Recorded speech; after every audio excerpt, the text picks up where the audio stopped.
아침 목사에 오신 여러분들을 환영하고 축복합니다. 오늘도 하나님께서 새로운 날을 허락하셨는데요. 새로운 날에 걸맞는 새로운 은혜로 오늘 하루 지켜줄 줄 믿습니다.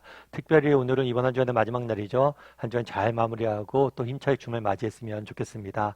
오늘은 모세가 미디안으로 피하다라는 제목을 가지고 출애굽기 2장 11절부터 25절까지 말씀을 좀 더 살펴보도록 하겠습니다. 23절 말씀 같이 읽도록 하겠습니다. 여러 해 후에 애굽 왕은 죽었고 이스라엘 자손은 고된 노동으로 말미암아 탄식하며 부르짖으니 그 고된 노동으로 말미암아 부르짖는 소리가 하나님께 상달된지라. 여러 해 후에, 아마 이 여러 해 후에라는 표현은 모세가 광야로 도망간 후에 몇 년의 시간들이 지난 것 같아요. 그런 다음에 뭐라고 그래요? 애굽 왕이 죽었다. 왕이 죽게 됩니다. 그런데 죽은 다음에도 뭐예요? 이스라엘 자손은 고된 노동을 말미암아 탄식하고 부르짖으니. 가끔 그런 경우 있죠. 왕이 죽으면 정권이 바뀐다라고 이야기하잖아요. 정권이 바뀌면 정책도 바뀌는 경우들이 많습니다. 그런데 왕이 죽었음에도 불구하고 새로운 왕이 탄생했음에도 불구하고 새로운 왕이 즉위했음에도 불구하고 정책이 바뀌지 않았던 것 같아요. 그래서 이스라엘 백성들은 여전히 고된 노동으로 뭐예요? 괴로움을 당하고 있었던 것 같습니다. 그런데 이전과 달라진 점이 한 가지 있어요. 그 전엔 뭐냐면 이 고통 가운데 탄식만 했어요. 그런데 이 고통 가운데 뭘 했다고 그랬어요? 부르짖으니라고 되어 있어요. 이 부르짖으니. 이거는 구약성에서 굉장히 중요한 단어입니다. 이스라엘 백성들이 고통 중에 있을 때마다 늘 했던 게 있어요. 그건 뭐예요? 하나님께 부르짖는 것, 즉 하나님 앞에 기도하는 것, 간절히 간구하는 것이 정말 이스라엘 백성들의 하던 일이었던 거예요. 근데 우리가 여기서 한 가지 알 수 있는 것이 있죠. 그건 뭐냐면 이전까지 기도하지 않았지만 이제 뭐예요? 본격적으로 부르짖기 시작했다는 것. 우리는 가끔 그런 생각들이 있습니다. 하나님께서 왜 이렇게 고통 가운데 우리를 두실까라는 생각이 드시겠죠. 그런데 이 고통을 통해서 뭐라는 거예요? 우리의 마음을 준비시키는 경우들이 많아요. 만약에 이스라엘 백성들이 이렇게 고통당하지 않았으면 어떤 마음의 준비가 되지 않았을까요? 애굽 땅을 떠나려고 했을까요? 아니죠. 여러분, 애굽 땅이 너무 살기 좋은데 가나안 땅을 찾아갈 이유가 있느냐? 라고 이야기했을 거예요. 그들이 훗날 알게 되지만 가나안 땅으로 가게 됩니다. 가나안 땅으로 왜 가게 돼요? 그건 뭐냐면 이 고통의 시간들을 통해서 그들의 마음이 준비됐기 때문. 어떻게 준비됐어요? 새로운 땅에 대한 소망으로 준비되어졌기 때문. 그렇기 때문에 때로는 하나님께서 우리에게 고통을 허락하실 때가 있어요. 왜요? 우리의 마음을 준비시키기 위해서. 그래서 고통은 우리에게 무의미하지 않다는 것을 여러분들이 기억할 필요가 있습니다. 그래서 오늘 살다 보면 그런 생각이 있죠. 어려움들도 있습니다. 근데 왜 이 어려움들을 우리에게 허락하셨을까? 우리는 다 알 수는 없어요. 하지만 분명히 한 가지 분명한 건 뭐냐면 이 시간들 통해서 우리를 다듬으실 거예요. 그건 확신해도 좋아요. 그래서 정말 인생의 중요한 가치, 소중한 경험, 그리고 내가 가장 발전했던 시기는 언제냐면 여러분도 한번 돌아보세요. 그것은 고통의 시간. 그래서 소프트사를 운영하는 빌 게이츠 같은 경우에는 일부러 실패한 사람들을 리크루팅 뽑는다고 그러더라고요. 왜냐하면 실패를 경험한 사람들은 성공만 한 사람들이 결코 배울 수 없는 걸 배웠기 때문에. 그래서 실패의 가치를 두는 거예요. 우리도 마찬가지예요. 정말 고통의 시간들이 있을 수 있지만 이 어렵고 힘들지만 이 시간을 통해서 하나님께 나를 성장시킬 것이다. 이 사실은 분명해요. 그런 확신을 가졌으면 좋겠어요. 그런 다음에 24절부터 25절 말씀 같이 한번 읽어볼까요? 하나님이 그들의 고통 소리를 들으시고 하나님이 아브라함과 이삭과 야곱에게 세운 그의 언약을 기억하사 하나님이 이스라엘 자손을 돌보셨고 하나님이 그들을 기억하셨더라. 네. 24절과 25절에 하나님이 등장을 합니다. 그런데 출애굽기에서 하나님이 등장을 하는데 2장에서 하나님이 등장을 하는데 등장한 하나님의 첫 모습이 뭐예요? 고통을 들으시고 기억하사라고 되어 있어요. 하나님에 대해서 소개를 합니다. 소개를 하는데 하나님은 어떤 분이시냐? 라는 거예요. 하나님은 어떤 분이세요? 우리의 고통 소리를 들으시는 분이시다. 그리고 하나님 어떤 분이세요? 그들과 세운 약속을 기억하시는 분이시다. 하나님은 들으시고 돌보시고 기억하시는 분이시다. 출애굽기의 시작, 이제 본격적으로 출애굽 여정이 시작됩니다. 그 여정이 시작될 때 그 시작의 출발점은 어디예요? 백성의 기도였어요. 그리고 그 여정의 출발점에서 하나님은 자신은 어떤 분을 소개해요? 백성의 고통소리를 들으시는 하나님. 그리고 그들을 돌보시고 기억하시는 하나님. 특별히 이 기억하다라는 단어가 굉장히 많이 와닿더라고요. 여러분, 우리 그런 이야기 하죠. 자녀들이 뭔가를 우리에게 구합니다. 아빠 뭐 해줘, 뭐 해줘, 뭐 해줘. 막 이야기하면 우리가 뭐라고 그래요? 아빠 알고 있어. 아빠 알고 있어. 아빠가 알고 있으면 되잖아요.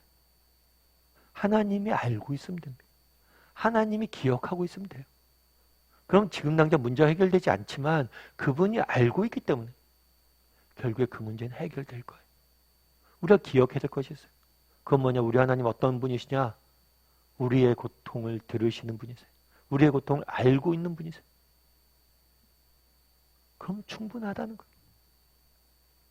우리의 고통을 알고 계시고 우리를 돌보실 것이고 우리를 기억하사 때가 되면 다 해결하실 거예요. 그 사실을 우리가 기억해야 돼요. 윌트 휘트먼이라는 분이 계세요. 이분 같은 경우는 미국의 시인인데 미국의 국민 시인으로 알려진 분이에요. 뿐만 아니라 이분 같은 경우에는 미국 역사상 가장 위대한 시인이라고 불리기도 합니다. 그런데 이분이 원래는 그렇게 시적인으로서 성공했던 분이 아니에요. 원래 어렸을 때 아버님이 부도가 납니다. 부도가 나서 집안이 가난에 굴레에 떨어지게 되죠. 그래서 어려서부터 너무나 가난했어요. 그래서 어려서부터 일을 할 수밖에 없었어요. 일을 했는데 어떤 일을 했냐면 이것저것 하다가 인쇄소에서 한 번 일을 했어요.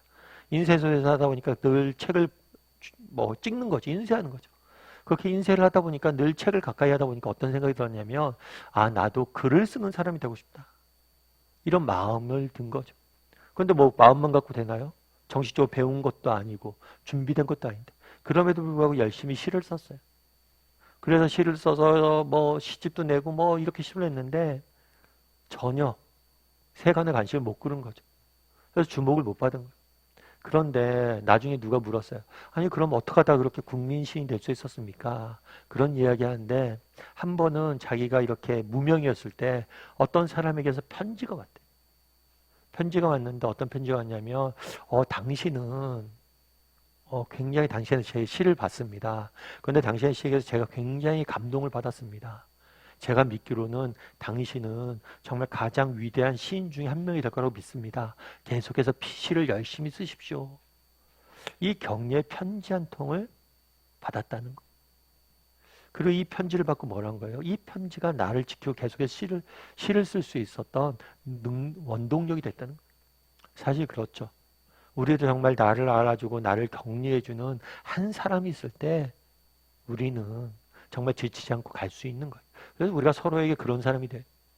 그런데 그 편지가 그렇게 자기가 와닿았던 이유는 뭐냐면 랄프 에머슨이라는 미국의 사상가의 편지였던 거예요. 이 사상가가 굉장히 무명의 시인을 위해서 편지를 써준 거죠. 이 사상가도 굉장히 그 당시 유명한 사상가였다고 그러다가 대단하다는 생각이 들었어요. 이렇게 무명의 작가한테 편지를 쓸 정도의 애정이 있었던. 그러니까 정말 그 편지가 더 힘이 됐던 이유는 뭐냐면 정말 이렇게 위대한 사상가가 내 시를 인정했다는 거예요. 마찬가지라는 거예요. 성경에서 처음 출애굽기를 시작하면서 이제 출애굽 여정을 시작을 합니다. 시작을 하면서 이스라엘 백성들은 뭘 했어요? 기도했어요. 그리고 하나님은 어떤 분을 소개해요? 그들의 기도를 들으시는 분을, 그들을 기억하는 분을, 그들을 알고 있는 분을, 그들의 고통을 알고 있는 분을 소개하고 있어요. 우리도 마찬가지. 정말 우리 하나님은 누구세요? 우리의 고통을 아시는 분이세요. 우리의 고통을 들으시는 분이에요. 그분이 알고 계시다. 이 사실을 확신했으면 좋겠어요. 이 사실만 확신한다면 우리가 어떤 형편, 어떤 상황에서도 계속해서 믿음의 길을 걸어갈 수 있는 거, 시를 쓸 수 있는 거예요. 그래서 나는 얼마나 정말 하나님이 우리의 고통을 아시고 들으시고 나에 대해서 아신다. 나를 기억하고 계시다.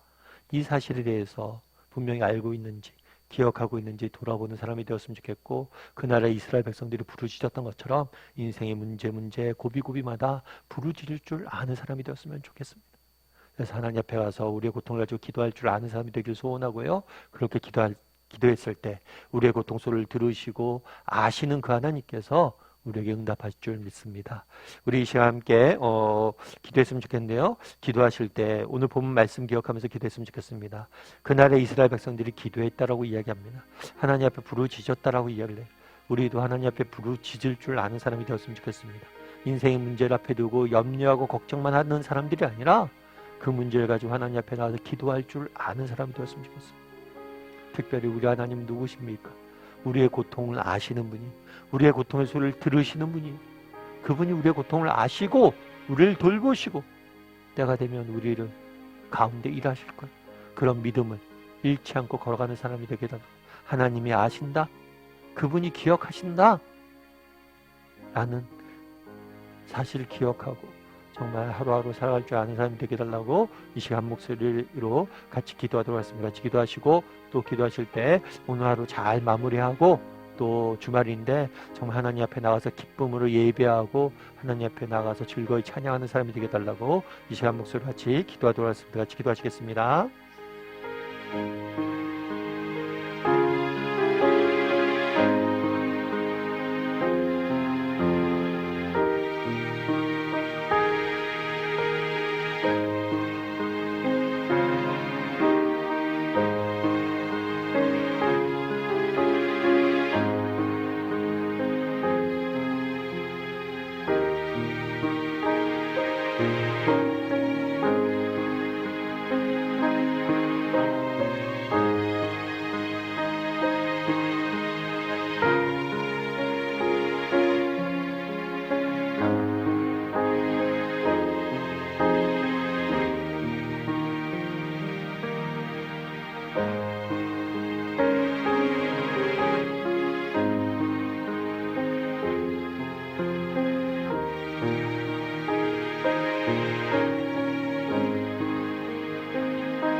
사랑의 하나님, 그날의 이스라엘 백성들이 고통 중에 부르짖었다라고 이야기를 합니다. 정말 우리도 고통 가운데 부르짖을 줄 아는 사람이 되게 도와주시옵소서. 인생의 문제 앞에 염려하고 걱정하기만 하는 사람입니까? 아니면 정말 그 문제를 가지고 하나님 앞에 기도하는 사람입니까? 무엇보다도 문제를 가지고 하나님 앞에 기도할 줄 아는, 부르짖을 줄 아는 사람이 되게 도와주시옵소서. 정말 우리가 부르짖을 때 우리 하나님은 어떤 분이십니까? 우리의 고통의 소리를 들으시고 우리를 돌보시고 우리를 기억하시는 분이십니다. 우리의 아픔을 아시고 우리를 돕길 원하시고 우리를 기억하고 계신 분이십니다. 정말 고통 중에 있더라도 하나님이 나를 아시고 나를 기억하고 계시다는 사실을 기억함으로 정말 낙심하지 않고 끝까지 믿음의 길을 걸어가게 도와주시옵소서. 그랬을 때 정말 이스라엘 백성들을 구원하신 하나님께서 우리를 구원하실 것입니다. 그런 믿음을 가지고 하루하루 살아가는 우리 모두가 될 수 있도록 주여 은혜를 더하여 주시옵소서. 아버지, 오늘은 또 이번 한 주간의 마지막 날입니다. 하나님 정말 한 주간 잘 마무리하게 도와주시고 정말 하나님께서 우리의 삶 가운데 잘 인도하여 주셔서 정말 기쁘고 정말 즐겁고 복된 정말 주말 또 하나님 앞에 예배하는 시간들 될 수 있도록 하나님 붙잡아 주시옵소서. 은혜 감사를 드리며 모든 말씀 예수님의 이름으로 기도드리옵나이다. 아멘.